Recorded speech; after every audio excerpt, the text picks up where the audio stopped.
Magandang araw sa ating lahat. Ito pa rin ang inyong lingkod, kaibigan Rapi Tulfo. Ngayong araw, magbabasa naman tayo ng liham, kasaysayan na galing sa ating mga taga-subaybay. Ngunit as usual, binabati po natin ang lahat nating mga kaibigan, lalong-lalo na po ang ating mahal na mga OFWs. At narito na po ang liham na ating babasahin. Dear Kuya Rapi, tawagin mo lang po ako sa pangalang Niz. Nakatira kami noon sa Lambayong Sultan Kudarat. Kuya Rapi, ang aking nanay ay isang housewife. Ang aking tatay naman ay isang chairman sa bayan namin. At isa ring magsasaka. Dalawa lang po kaming magkakapatid ng kuya ko. Si kuya ko ay isang namang kagawad sa bayan namin at may asawa na rin. Way back 2015, Kuya Rapi, bata pa ako noon, 13 years old pa lamang, at si kuya ko po naman ay 26 years old. Masaya po ang aming pamilya noon, nasa malayang pamumuhay. Ang aking kwento po na to, Kuya Rapi, ay tungkol sa aking pinakamamahal na kapatid, si Kuya. Siya po ay napakabait sa akin.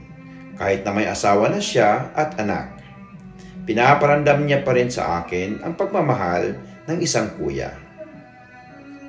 Tanda ko pa noon, Kuya Rapi, lagi akong binibilhan ni kuya ng laruan, damit at mga gamit sa paralan, at lagi pa niyang pinapasama kung may lakad sila ng asawa niya. To make a long story short, Kuya Rapi, lumipas ang ilang taon, 2017, madami pong namamatay, binabaril sa aming bayan.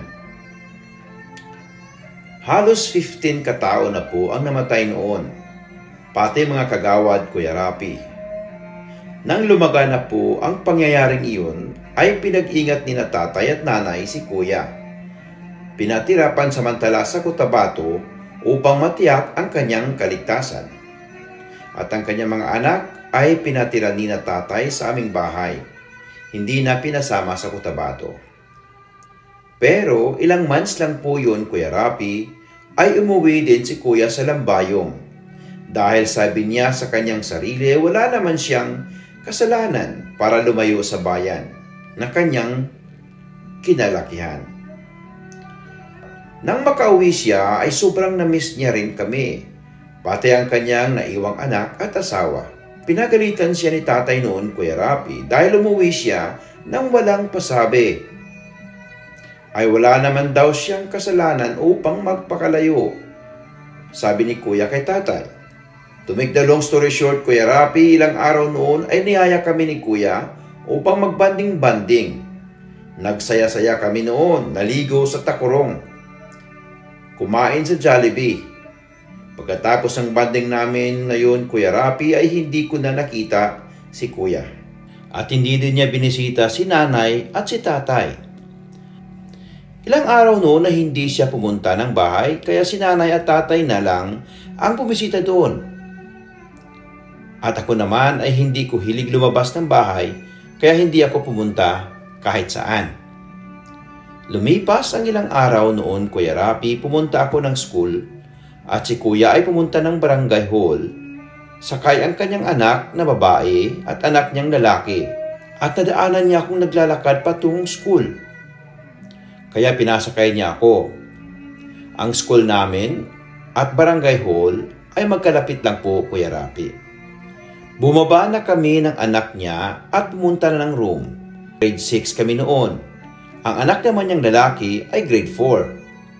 At ito na nga, Kuya Rapi, lunch break na namin noon. Bigla kaming may narinig na putukan sa barangay hall.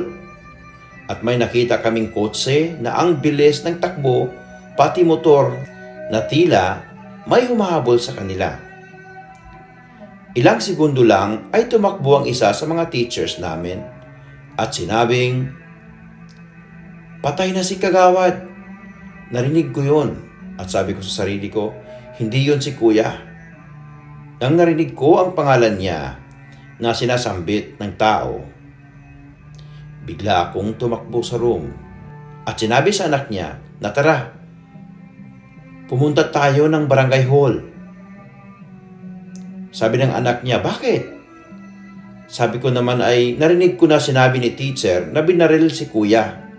Nang narinig ng anak niya yun, ay biglang nag-collapse ito, Kuya Rapi.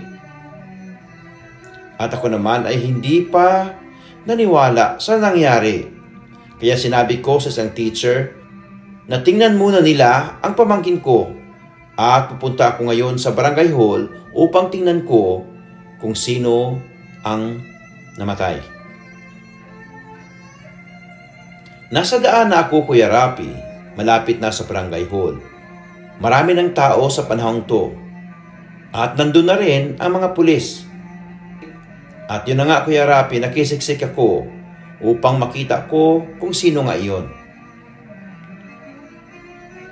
At yun na nga, nakita ko ang aking kuya na nakahiga at nabalutan na ng malong.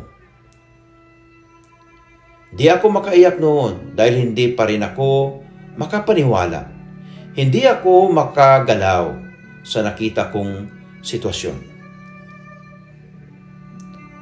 Andun na rin si tatay na halos namula na ang mata sa nakita niya. Pati si nanay, halos ikamatay niya ang nangyaring yon.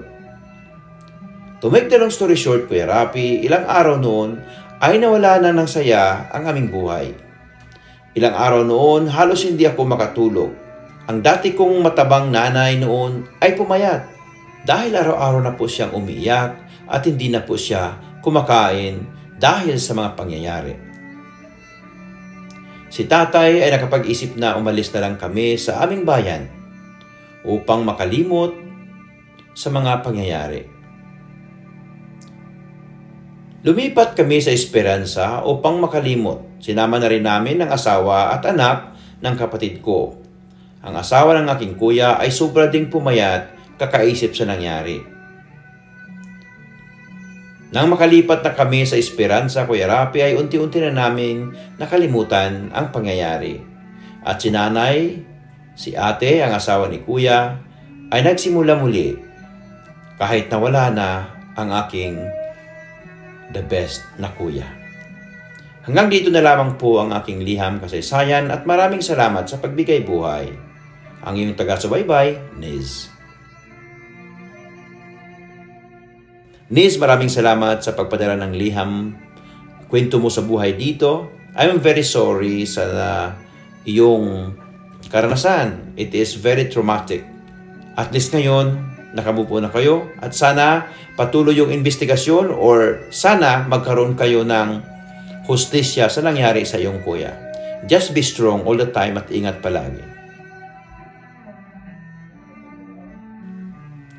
Mga kaibigan, maraming salamat sa inyong patuloy na pagsubaybay sa ating programa. Hanggang sa muli. Ito pa rin yung lingkod, kaibigan, Rapi Tulfo.